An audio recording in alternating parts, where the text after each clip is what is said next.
Bismillahirrahmanirrahim. Assalamualaikum warahmatullahi wabarakatuh. Jamaah salat yang dirahmati Allah, hari ini saya pemirsa Antv yang berbahagia, saya ada di Masjid Pangeran Diponegoro di Yogyakarta. Subhanallah, setiap kali mendengar Yogyakarta hati saya senang. Hari ini saya rauh.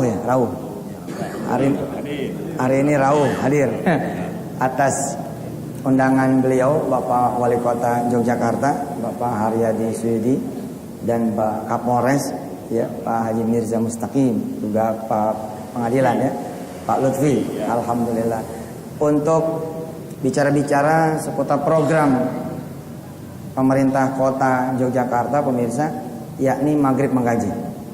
Subhanallah, saya punya banyak memori tentang Maghrib Mengaji. Tapi sebelum kita nanti bincang-bincang, sebelumnya kita dengarkan dulu sambutan dari beliau yang terhormat Bapak Haji Haryadi Suyudi selaku Wali Kota. Baik pemirsa, sama-sama kita sekalian berkenalan dengan beliau yang terhormat Bapak Haji Haryadi Suyudi. Silakan. Assalamualaikum warahmatullahi wabarakatuh. Waalaikumsalam warahmatullahi wabarakatuh. Alhamdulillah saya bisa bertemu dengan bersama-sama dengan sahabat-sahabat saya. Ini merupakan sebuah kegiatan di Kota Yogyakarta di mana kami berkomitmen sama-sama dengan seluruh masyarakat yang dicanangkan beberapa waktu yang lalu oleh Bapak Menteri Agama Bapak Haji Surya Dharma Hadi di tempat ini juga disebut dengan kegiatan Gemar Mengaji. Singkatannya adalah gerakan Maghrib Mengaji. Terima kasih. Semoga waktu yang kita luangkan ini merupakan kebahagiaan sendiri bagi kita semua karena kita adalah seperti ketaatan kita kepada Allah Subhanahu wa taala. Terima kasih. Wassalamualaikum warahmatullahi wabarakatuh. Waalaikumsalam warahmatullahi wabarakatuh. Baik pemirsa, dimanapun saudara berada, alhamdulillah ini mungkin malah kali pertama wisata di Antv ada di masjid luar. Biasanya di studio terus atau di pesantren. Tapi kali ini ada di masjid yang saya kira cukup bersejarah ini, Masjid Pangeran Diponegoro. Saya kurang lebih 2 kali Pak Wali khutbah di sini. Subhanallah, alhamdulillah. Baik, jamaah yang dirahmati Allah, dan ini hampir lengkap unsur pemerintahan di Kota Yogyakarta. Saya terhormat sekali ini, tersanjung ini. Kita baca doa dulu Pak semuanya. Sekali lagi kita baca Fatihah. Mudah-mudahan Allah Subhanahu wa taala memberikan barokah Quran buat kita semua. Al-Fatihah. A'udzubillahi minasyaitonir rajim. Bismillahirrahmanirrahim. Alhamdulillahi rabbil alamin arrahmanir rahim maliki yaumiddin. Iyyaka na'budu wa iyyaka nasta'in ihdinas siratal mustaqim siratal ladzina an'amta 'alaihim ghairil maghdubi 'alaihim waladdallin. Amin. Pemirsa, Al-Quran itu rezeki. Hanya karena bentuknya bukan duit, kita jadi nggak doyan. Coba kalau lembarannya 100 ribuan, bukan lembaran kertas Quran gitu ya, pasti orang berebut. Padahal itu lebih daripada uang. Saya suka bilang sama pemirsa, Pak Wali, kalau pengen tahu Quran itu rezeki, kalau panjenengan buka warung, jajal sekali-kali, tidak usah dibuka pintu warungnya. Masuk saja ke dalam warung, ngaji di situ. Sepanjang hari ngaji, tidak usah dibuka warungnya. Pengen tahu kan Al-Quran itu rezeki apa tidak gitu. Rezeki apa bukan? Insya Allah Pak, insya Allah nggak ada yang beli karena nggak dibuka warungnya. Tapi yang heran adalah kebutuhan saudara dipenuhi. Seakan-akan rezeki itu nembus pintu walaupun tidak dibuka. Tentu kita tidak cukup dong pahala dari baca Quran. Kita harus punya pahala dari buka warung. Karena buka warung juga ada pahalanya. Andai kita sebagai umat Islam dibolehkan tidak bekerja, maka saya mengatakan kepada saudara-saudara semua, coba jajal, 'Jajal. Baca Quran aja udah tiap hari, nggak usah kerja. 'Jajal. Baca Quran aja udah tiap hari, nggak usah kerja. Andai kita sebagai umat Islam dibolehkan tidak bekerja, maka saya mengatakan kepada saudara-saudara semua, coba jajal, baca Quran aja udah tiap hari, nggak usah kerja. Insya Allah diomelin bini di rumah. Oh, kerjaannya ngaji melulu. Kerja. Kalau saja boleh, tentu kita tidak boleh karena tidak ada perintah dari Allah. Kita hanya mengejar akhirat. Kita harus juga mengejar dunia. Karena itu bobot pahala, bobot kemudian efek positif dari kerja ini juga subhanallah. Dan kita sebagai umat Islam tidak hanya pengen pahala dari Quran doang toh, kita pengen pahala dari bekerja. Tapi itulah gambaran Quran. Kalau Quran diopenin Allah, Quran akan mengangkat orang-orang yang bersama dia. Terus terang ya, wallah, saya itu salah satu orang yang merasa diingatkan kembali dengan adanya program pemerintah Maghrib Mengaji. Cukup lama juga rupanya saya meninggalkan Maghrib Mengaji. Padahal kegiatan Maghrib Mengaji sejak saya ingat, berarti kan sejak saya mulai melek, kira-kira dari kecil. Itulah yang membuat saya atas izin Allah dapat segala keberkahan pada hari ini dan insya Allah seterusnya. Jadi saya ketika dimunculkan itu Maghrib Mengaji sama Menteri Agama kita Pak Surya Dharma, kemudian disosialisasikan lewat Pak Wamen Prof. Nasaruddin Umar, saya seperti Masya Allah, betul diingatkan kembali saya.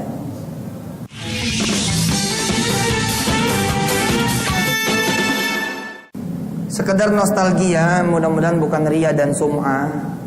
Orang-orang tua kami di Jembatan 5 di Jakarta Barat, Pak Wali, sangat menekankan kami untuk menghargai maghrib.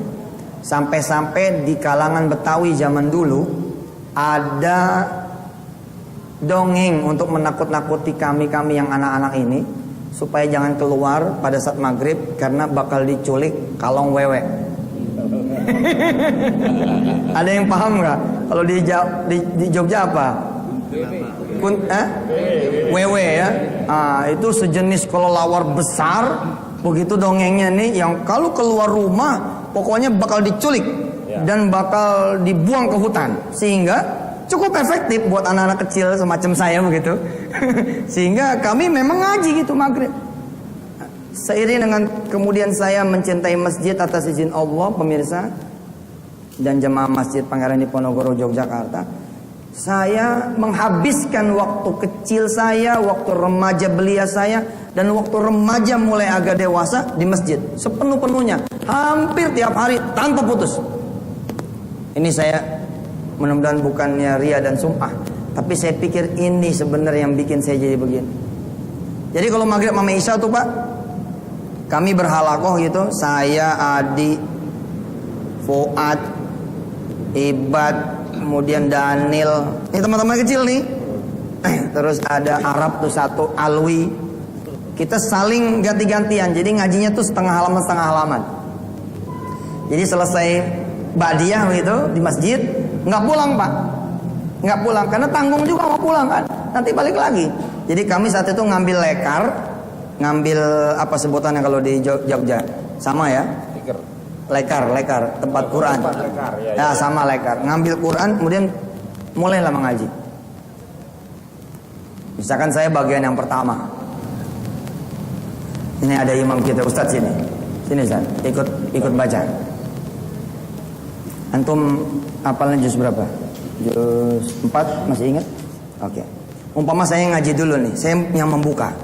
A'udzu billahi minasy syaithanir rajim. Itu menyimak. Yang lain menyimak, megang Quran masing-masing. Lan tanalul birra hatta tunfiqu mimma tuhibbun wa ma tunfiqu min syai'in fa innallaha bihi alim. Kullu ta'ami kana hillan li bani Israila illa ma harrama Israilu ala nafsi min qabli an tunazzala at-Taurah. Qul fa'tu bit-Taurati fatluha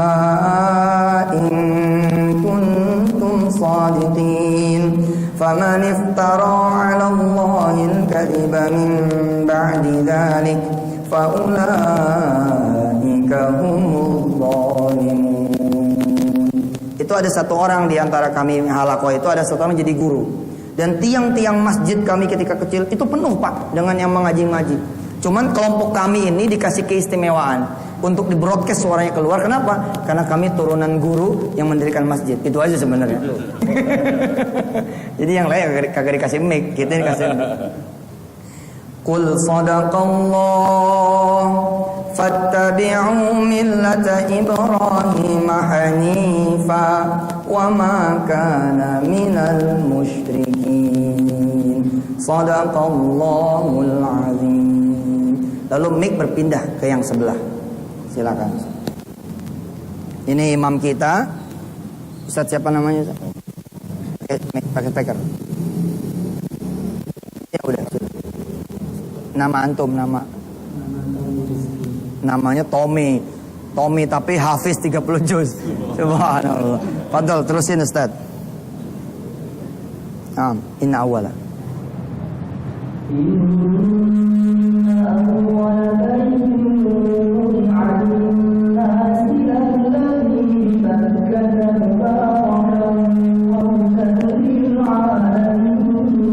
Allah.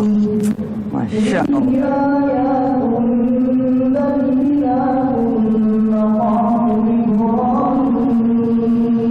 Masya Allah.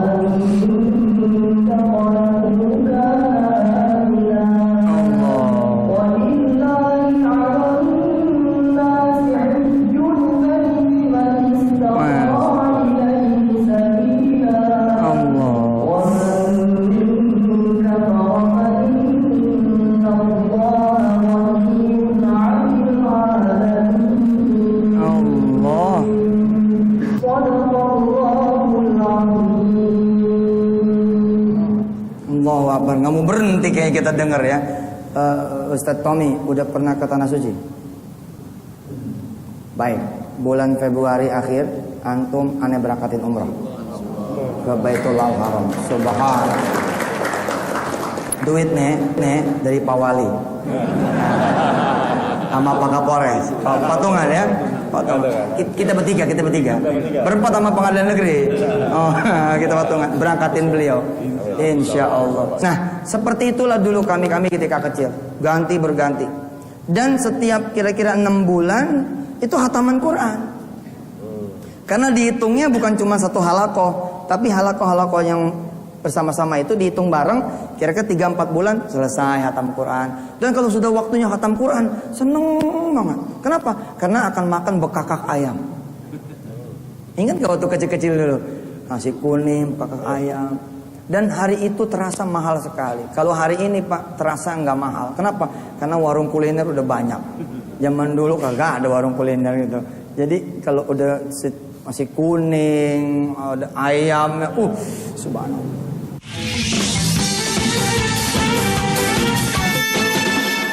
Nah, hari-hari kami itu diisi yang sederhana seperti itu pemirsa. Tapi saya melihat ya, satu demi satu, mereka yang senantiasa di masjid jadi orang semua Pak.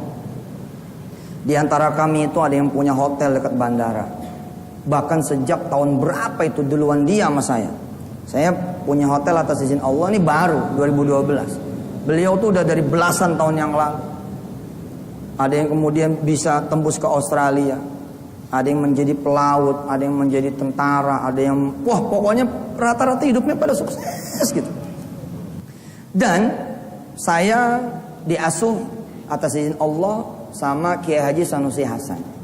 Itu udah seperti ayah saya. Jadi saya dari kecil begitu lahir nggak ketemu ayah, diserahkan oleh ibu saya kepada kakaknya. Kakaknya ini punya suami Kiai Haji Sanusi Hasan. Beliau salah satu pendiri Masjid Istiqlal dan ketua takmir Istiqlal lama sekali hingga kemudian dia serahkan kepada orang lain atas izin Allah. Nah, yang saya ingat dari beliau adalah sampai sekarang mungkin usianya sekitar 76 tahun. Tidak pernah dia meninggalkan sajadah maghribnya. Enggak pernah, sampai sekarang hattal an, demi Allah dia tidak pernah meninggalkan dia punya sajadah maghribnya. Ini istilah saya. Dia melakukan awabin, Pak. Tak 2 rakaat ngaji, 2 rakaat ngaji, 2 rakaat ngaji. Kalau orang-orang kita kan cuma nisfu Sya'ban yang begitu. Orang-orang kita cuma nisfu Sya'ban yang begitu, dan kemudian jadi polemik.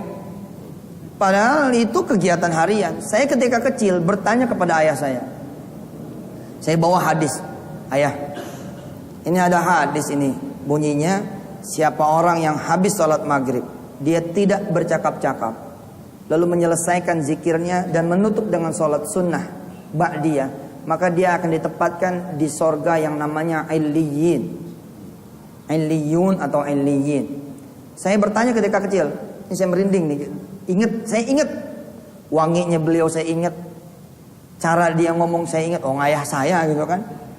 Dia ngomong begini, kalau kamu bisa istiqomah menjaga hadis ini, maka tempat kamu adalah tempat orang-orang yang paling tinggi di surga nanti. Mang, Jam'an, nama asli saya Jam'an Yusuf Mansur, nama palsu. Oh. Pak Kapolres Yusuf Mansur nama baru, tapi belum disahkan pengadilan negeri. Nasi kuning udah. Nama asli saya Jam'an. Saya panggil sama beliau An atau Mang. Surga nanti, tapi bisa kecium sekarang. Kalau kamu istiqomah, kamu pasti jadi orang yang paling tinggi. Dan subhanallah, saya menikmati betul omongan itu. Ketika saya termasuk terpesona juga ngedengar beliau ngomong begitu. Oh, jadi kalau kita habis sholat maghrib tidak bercakap-cakap, selesaikan dulu zikir, selesaikan dulu doa, lalu kemudian tutup dengan sholat sunnah ba'diyah, saya pasti akan jadi orang yang ditempatkan di tempat yang tertinggi. Betul, dia bilang. Kamu pasti ditempatkan di tempat yang paling tinggi. Betul. Subhanallah, Pak. Atas izin Allah.